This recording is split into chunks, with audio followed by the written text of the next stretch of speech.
All of my fantasies were about the adult world, a world of secrets and intrigue and desires, or so it seemed to me anyway.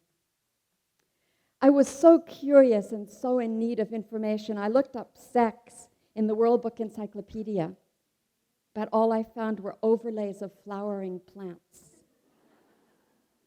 And so I went to my parents' bookshelves, and there I browsed, and I found Salinger's Catcher in the Rye, and Saul Bellow's Adventures of Augie March, the stories and novels of John O'Hara, Anne Rand's The Fountainhead.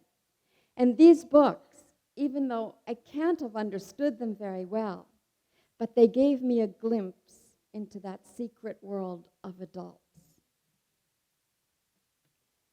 Still, when it came time for book reports in 6th grade, there was no way I could use those books. So instead, I invented books. I'd make up a title, an author, a theme, and I'd stand up in front of the class and I'd give my report. Nobody ever questioned me. In fact, I got an A on those reports. But when I reported on a book that I'd actually read, I didn't. My life as a writer had begun.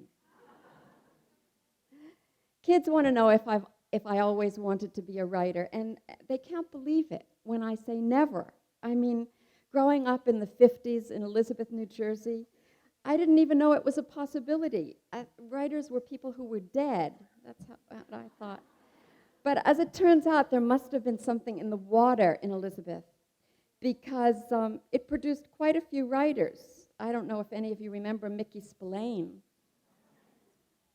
But my uncle taught Mickey Spillane, and my uncle, who died recently in his very late 80s, went to every reunion. I think he had Mickey in junior high school. And Mickey came to every reunion, and my uncle always said to him, "Remember, you owe me a paper." Do you remember at the end of I, the Jury, when he finds out she's a real blonde after all? We like that. And then there's a novelist named Ellen Feldman who lived down the street, and another one named David Caulfield who played ball with the boy across the street. And in the Weequahic section of Newark, just a few miles away, was Philip Roth, whose mother went to high school with my mother. And after Wifey was published, my mother ran into Mrs. Roth on the street, who offered some advice. "Look, Essie," she said, "when they ask you where she learned all those things, you tell them, 'I don't know, but not from me.'"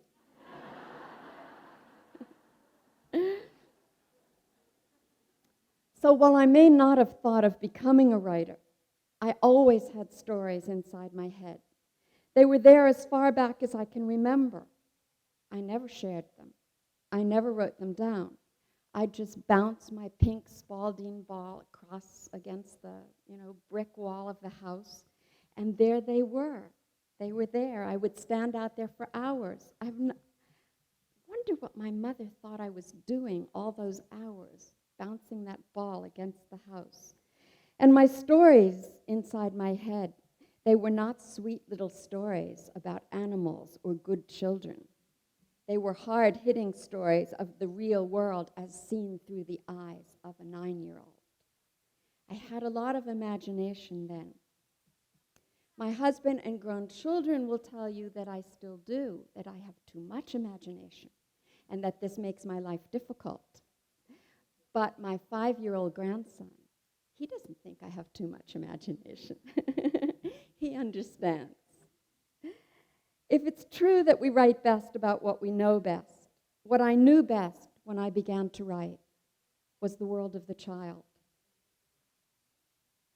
I remembered everything about growing up, and I identified much more with 12-year-olds than the 20 and 30-somethings who were my neighbors on that cul-de-sac in Scotch Plains, New Jersey, where you could choose the ranch, the split level, or the colonial and live happily ever after.